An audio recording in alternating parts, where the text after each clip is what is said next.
can't afford to sell it.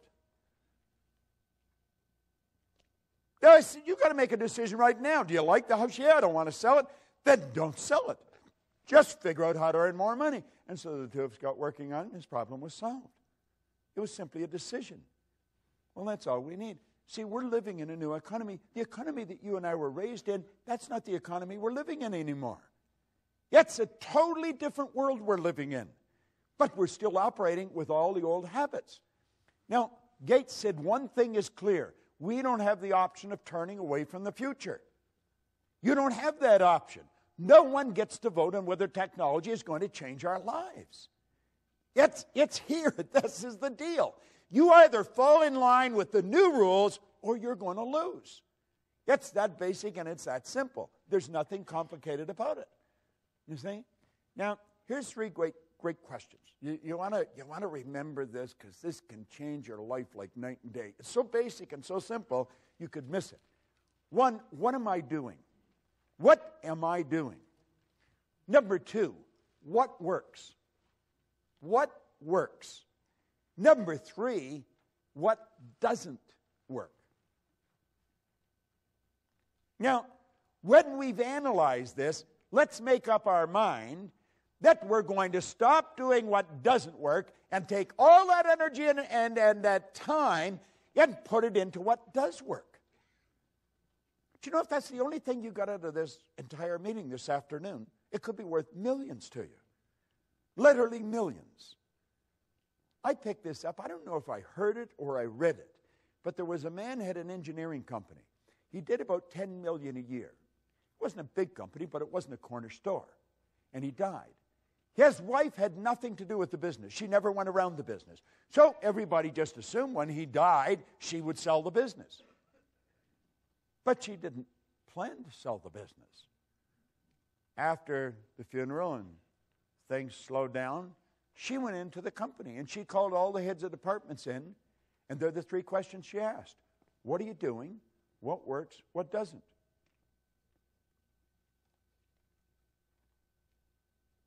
She told them to stop doing what didn't work, spend the time at what does work, and she took the sales from 10 million to 25 million. She just went in every now and then. That's all she ever did. I wonder what would happen if that's all we did. We want to understand and apply, if we really want to get into the science of getting rich, the law of compensation. Now, the law of compensation is pretty clear. There's nothing complicated about it. The law of compensation clearly states that the amount of money you earn is always going to be in direct ratio to the need for what you do, your ability to do it, and the difficulty there would be in replacing you. Now, do you see, if we really study this, there's probably quite a need for what you do. Now, I don't know how proficient you are at doing it. Most people learn how to do something, and then they never improve upon it from that point on. Once we learn how to do it, we just keep doing it at that level. That's why most people read at a grade 7 level. They never learn how to improve upon it. You see? The third one, the difficulty there will be in replacing it. So, you see, if you analyze this, you're going to realize that if you just focus on number 2, number 3 is going to take care of itself. Number 1's already taken care of. There's probably a great need for what you do. Now, if we become very, very good at what we do, just keep perfecting what we do. If we sell, let's really learn how to sell. Keep getting better at it. You would become very difficult to replace. Now, I've always felt for salespeople, and I would imagine quite a few of you are in sales, you want to learn to master your presentation. Most people make a terrible sales presentation. Just absolutely terrible. That's why they don't do very well. I have gone into companies and watched sales go up by hundreds of millions of dollars, and we tell the people not to work as hard. See, we've got the idea in our mind, if you're going to earn more, you've got to work harder. Bad idea. Now, think of this for a moment. I want you to think about your financial success. And don't think for a second that you can't change it. You can change it. You can change it dramatically. But really think about your financial success. You see, these meetings, these seminars, They can change your financial success like night and day. There's nothing that'll do it better because it's information that we're getting about ourselves. Now think of this for a moment. Money makes a big difference in all the important areas of our life. You'll hear people say, well, money's not everything and money won't make you happy. That's an absurd statement. Money was never meant to make us happy. And since it doesn't make any difference whether you have it or not as to whether you're happy or not, you might as well have it. Yet, at least if you're miserable, you'll be miserable in comfort. I mean, there's some consolation in having it. You see? Now, think about it for a moment. Money is meant to make us comfortable. The more comfortable we are, the more creative we'll become. The more creative we are, the more service we can render. The more service we render, the more money we will earn. You see? We want to open our mind to these two questions. Okay? Now, I want you to think about these two questions. What is your name, sir? John. John? John, there's the first question. How would your life change if your monthly income, boom, just like that, became your weekly income? How would it change? You'd be more comfortable. How would you be more comfortable? What would you do different? If every Friday you got what you earned all last month. It wasn't a lottery, it's every Friday. You're not sure, are you? No, you're not. You know something? And that's not unusual. I very rarely ever get a person to answer that question. What is your name? Holly. Holly? Here's a question for you. How would your life change if your annual income, bang, like that, became your monthly income? If on the 15th of every month you earned what you earned all last year? Too hard to imagine. Now, there's two questions, simple questions, no answer. You know why you don't answer them? And you're not an exception to the rule. That's because we never sat down with one of these, wrote that amount, that figure on a piece of paper, and then just think of how to do it. Don't spend any time thinking why you can't, just think of how you can. You know something, you do it. Anybody in this room can turn their, but you're not going to do it by accident. You're not going to do it unless you decide to do it. Now you'll say, I don't know how to do it. Hillary didn't know how to get to the top of the mountain when he went up it either. He didn't. He tried in 51 and he failed. He tried again in 52 and he failed. Yet in 1953, he and Tenzing Norgay stood on the top of the world. Now, I have worked with him on 2 or 3 occasions. He's just a nice guy. The only thing different in him that I could see in me is his side. He's got a hand that would just wrap right around my hand. Big guy. No one had ever been to the top of that mountain. Do you know 1,000 people have been up there since? Things don't happen unless you decide they'll happen. Well, anybody could make that happen. I was flying to Kuala Lumpur, back around 1990.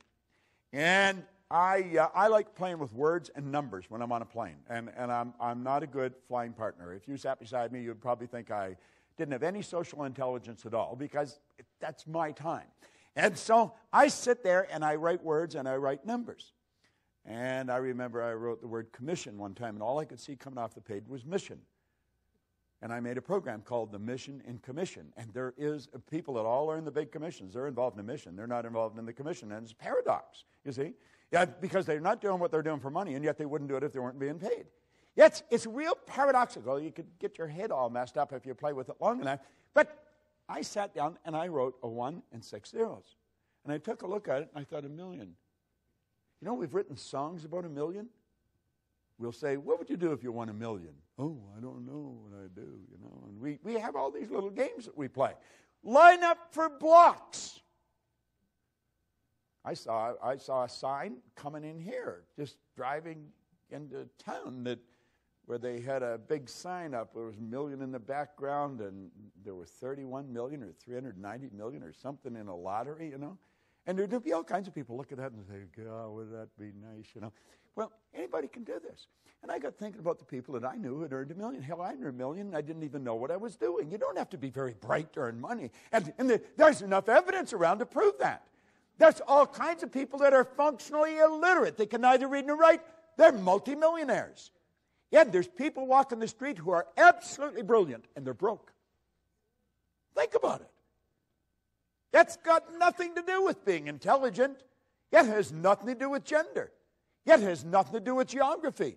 Yet it has nothing to do with working hard. I did a TV show with Robin Leach a number of years ago. He's probably interviewed more wealthy people than anyone alive. He told me the wealthiest people he knows, he's never seen them working.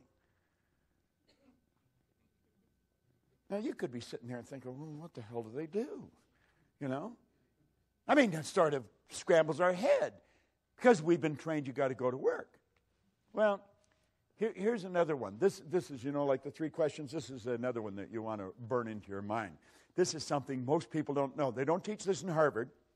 They don't teach it at Wharton. They don't teach it at Eton or Stanford. Hardly anybody understands this. And I understand it. So, I mean, it's not too difficult to learn. There's 3 strategies for earning money. I refer to it as M1, M2, and M3. Yet when I started to explain this to Linda, her head would go, because it's so obvious. Now, if you're going to teach your kids anything, and understand this, what you don't fix, they'll inherit. If you're going to teach them how to earn money, because if they're not earning any, they're going to have a bad life. People that don't earn money raise skinny kids. I mean, it's just not a good way to live. It really isn't. Now, M1 is used by the masses, but M3 is the one you want to teach the kids. See, M1 is used by 96 people out of every 100. It is without question the worst way in the world to earn money. It's working, that's right. It's trading time for money. Now, if you have any money later on in life by following this strategy, it's at the expense of a life. You have been earning a bit and you've been squirreling some of it away, but it's at the expense of the car you want. You never drive the car you want. Most people look at a car and they think, would I ever like to have that? And while they're thinking why they can't have it, somebody else is thinking to buy the whole dealership. You see? Yeah, they're using the same mental faculty and they're drawing on the same thought power. This is a terrible concept. Trading time for money. You will never get ahead of the game doing it. M2 is a good strategy, but it's only used by 3 people out of 100. That's where we invest money to earn money, which is the probable reason why there's only 3 people out of 100 using it. Investing money to earn money. Now, some people are very good at investing money. They do very well. Most people are not. The ones that are doing it, the ones that win at it are in the minority. Now, this is the one I stumbled on way back in the early 60s. Had no idea what I was doing. No idea. But it happened. I moved from M1 to M3 just like that. It took me 9 years to figure out what I was doing. Did not understand, and yet you see that 1% are 96% of all the money that's being earned. Now this group here, they multiply their time by setting up multiple sources of income. They don't have one source of income. They got lots of sources of income. And you think, well, how do you get to that point? You get there by deciding that's where you're going. I mean, how are you going to get home? Are you going to walk out of this theater and say, God, I don't know what to do? Well, you're either going to go home or go to your office, go somewhere, but you know where you're going to go. And that's how you're going to get there. You're going to think, am I going to walk? Well, I don't think I'll walk. Well, I drive. Well, my car's here. I probably should take it with me, And this is all. It's a process that you do. It's all automatic. This is a process that's automatic. You see, if you can earn 100, you can earn 1,000,000 because you're following a basic principle. You see? It's just a basic principle. Once you learn the basic principle, you're going to follow it. Now look at this for a moment. Your PSI is your psychic source of income. Your psychic source of income. This works for everybody all over the world. See, we should have a psychic. That's what we work at.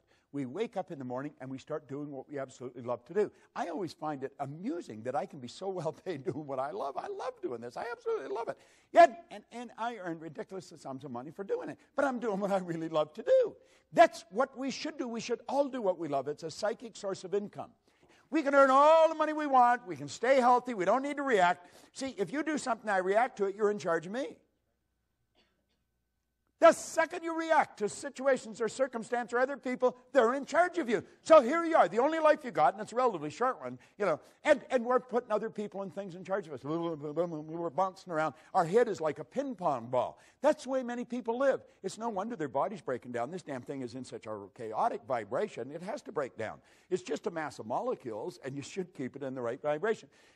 To improve your performance, you have to follow the ancient advice, know thyself. Ray Stanford asked me, he said, do you know who you are? I said, do I know who I am? Yeah, I know who I am. I'm Bob. No, he said, that's who you think you are. That's not who you are. He said, Bob and Proctor are just two words. That's your name, but it's not you. I said, what? Well, he said, you're not your name. I'm not my name. Well, that makes sense, doesn't it? I'm not my name. Okay. I said, well, this is me. No, he said, that's your body. You've never heard anybody phone into work and say, body's not coming in today, it's sick. You've never heard anyone say, am hand or am leg. We say, my hand, my leg, my name, my body. These are all things we have. He said, your results. Now, I knew I was in trouble. I was 26. I was unhappy. I was sick. I was broken. I just found out I was lost. I didn't even know who I was.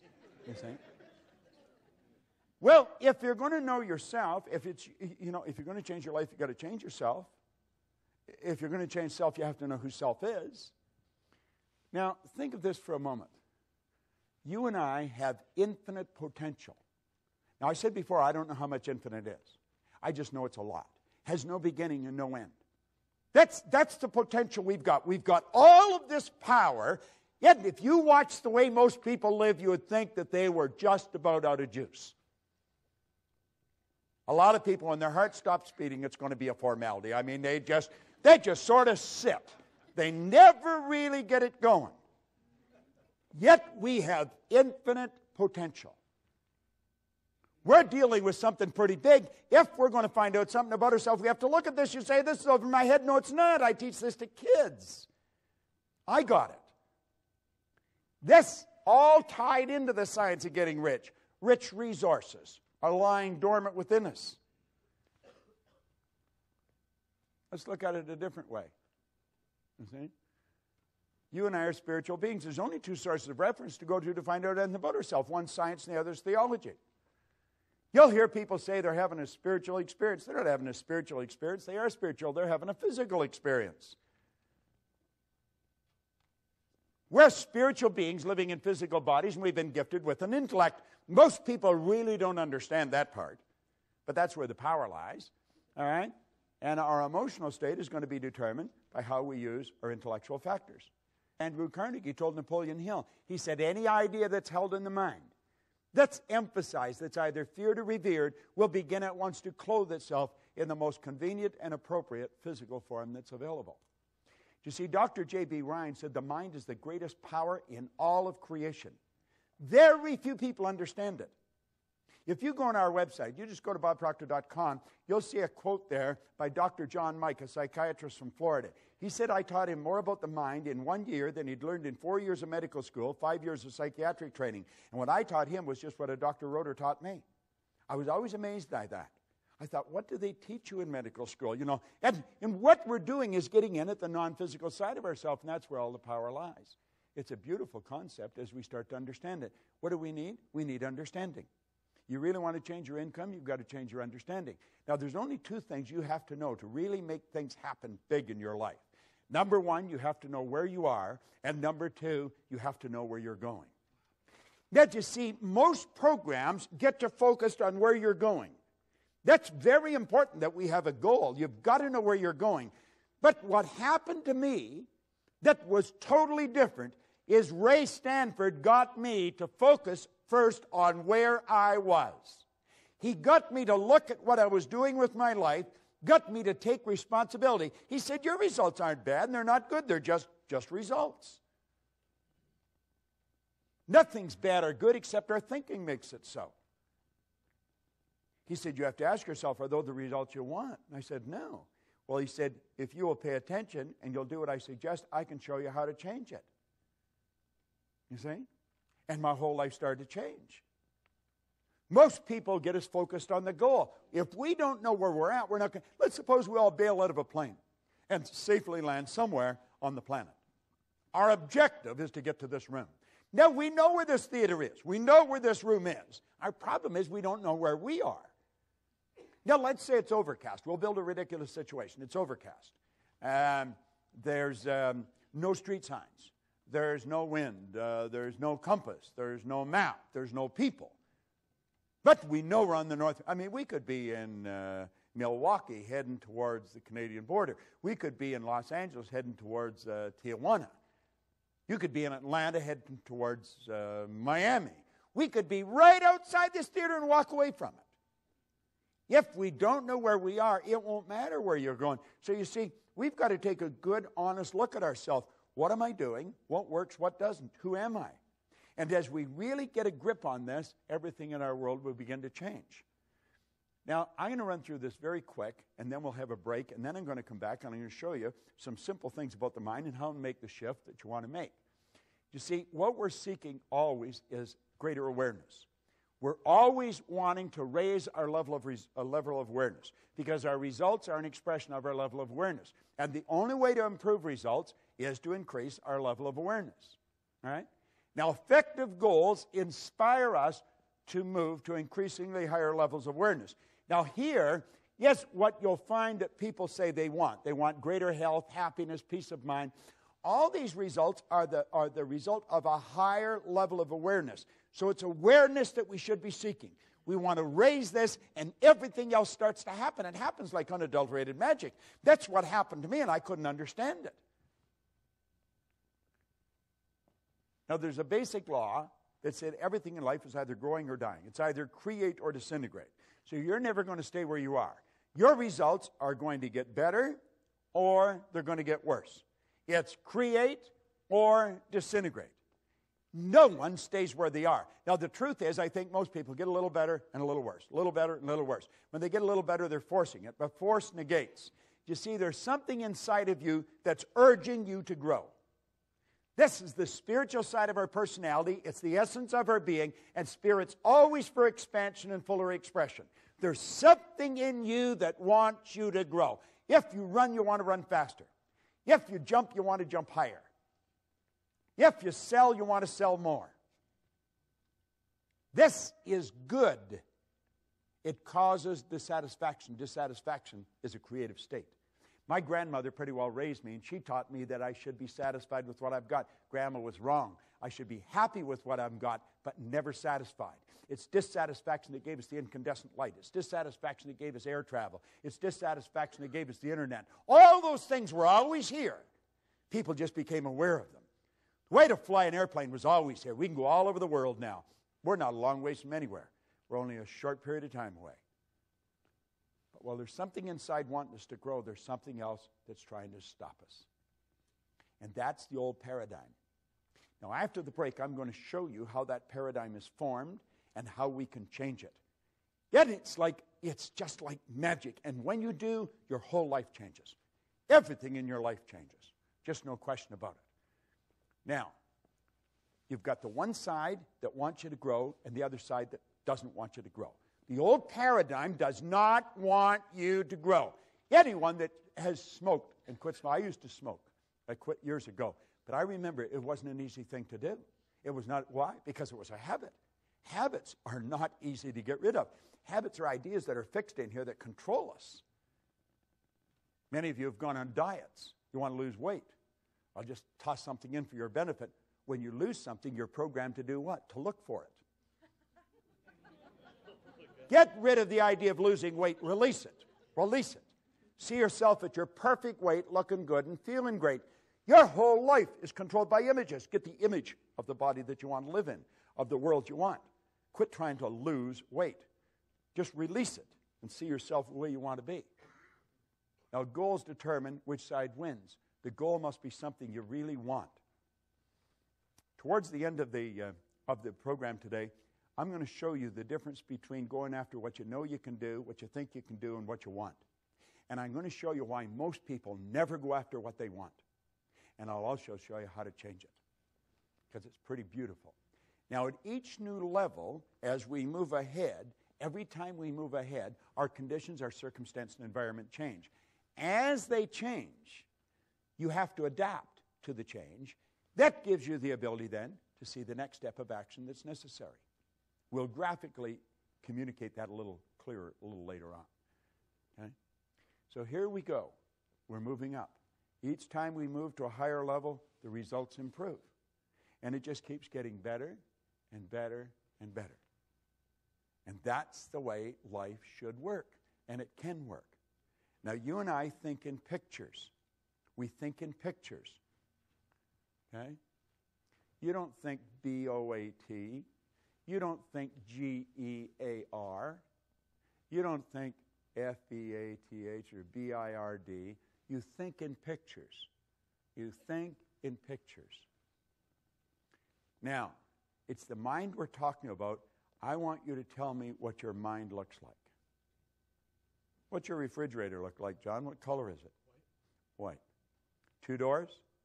Top and bottom? Yes. Which way do they open? To right to left or left to the right? Left to right. Now, you were mentally in your kitchen looking at your refrigerator, weren't you? What's your car look like? White? You like white, do you? What's the interior? Charcoal gray. 2-door, 4-door? 5 doors. Okay. You've got the picture of that in here, haven't you? Tell me what your mind looks like. Gray mush. Now you're doing what probably a lot of people are doing.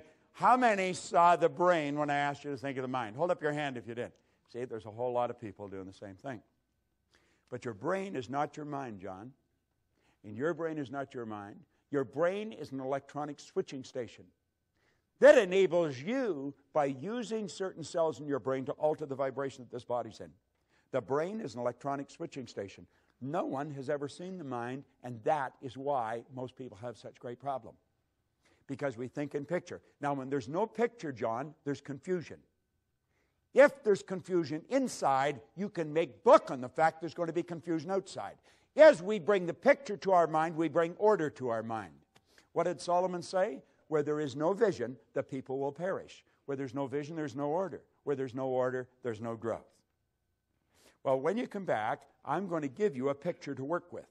And that is what changed my life as much as anything. As I started to see how to work with my conscious and subconscious. Do you know certain things about your subconscious mind? Because you've read about them, you've heard about them, you listened to it on tape.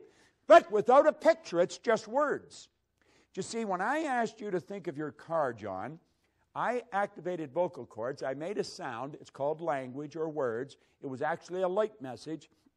Your hearing sense picked up that light message. It was rifle fired down a nerve passageway in your body. It struck a group of cells in your brain that sound resonated with, all electrical. Those cells increased in amplitude of vibration, and the picture that was in them flashed on the screen of the mind, and you saw the white car and the charcoal gray interior.